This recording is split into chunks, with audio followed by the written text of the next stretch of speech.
در جمهوری تاجیکستان دوامی 3 سال آخر از 1,500 تا 2,500 بیماری به نوگشک به قید گرفته شده است. موافق معلومات ها در ولایت سوات در سال 2018 718 نفر، در سال 2019 1628 نفر و در 9 ماهه سال 2020 642 نفر با بیماری به نوگشک در کودکانی تا سن 5-7 ساله به قید گرفته شده است. در این باره ضمن نشست خبری فیلیال مؤسسه مرکزی جمهوری ایمونوپروفیلاکتیکا در ولایت سوات اطلاع داده شد.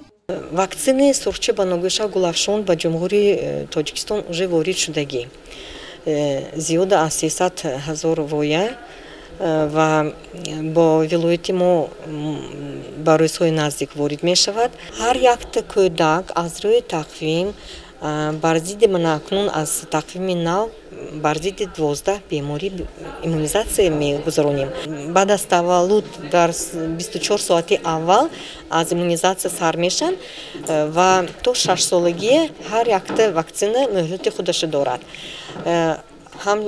لیکن در بوری اگر سرچه به نوگشک گلافشان گوییم همین در سن 1 سالگی یعنی 12 ماهگی کودکچه میگیرد و در سن 6 سالگی تکرارن برای آنکه ایمونیتتش مسئولیت بدنش بلندتر شود. به نوگشک بیماری سرایتی اداره شونده بوده طبابتی مخصوص ندارد. برای پیشگیری این نمودی بیماری از ایمونیزاسیون باید گذشت. همچنین موافق برنامه ملی ایمونوپروفیلاکتیکا در جمهوری تاجیکستان عوض نمودن واکسینه سرخچه گلافشان به واکسینه سرخچه به نوگشک گلافشان عوض شده است.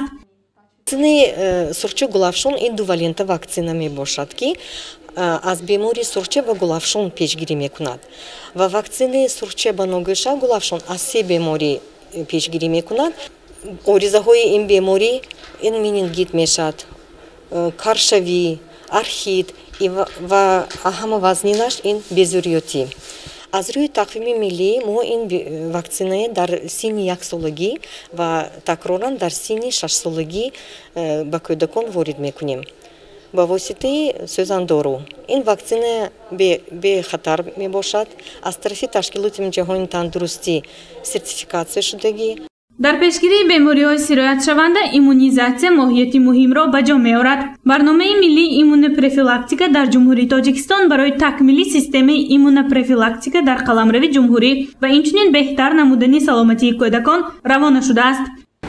با شرافت واکسن ها قسم زیادی کودکان بر ضد بیماری سرخچه، به نوگشک، گلافشان، گل زندانک، کبود سلفه، کوزوس و فلش تاثیر ناپذیر می باشند. اینچنین موافق برنامه نو ملی ایمونوپروفیلاکتیکا در جمهوری تاجیکستان برای سالهای 2021-2025 در سال 2022 واکسن ضد سرایت پنیموکوکی وارد کرده می شود. نوابسته از پیشروی‌ها که علاقه در کاهش دادن خطر پخشش بیماری‌های با واسطه ایمونیزاسیون اداره شونده به دست آورده شده‌اند، تا حال اکثر کودکان این محافظتی که واکسن‌ها تامین می‌کنند بهره نمی‌برند. کوشش‌های علاوه‌ای لازم است که فضای حالی که در ایمونیزاسیون موجود است پر کرده شوند. یگان کس به فراگیری ایمونیزاسیون باقی نماند.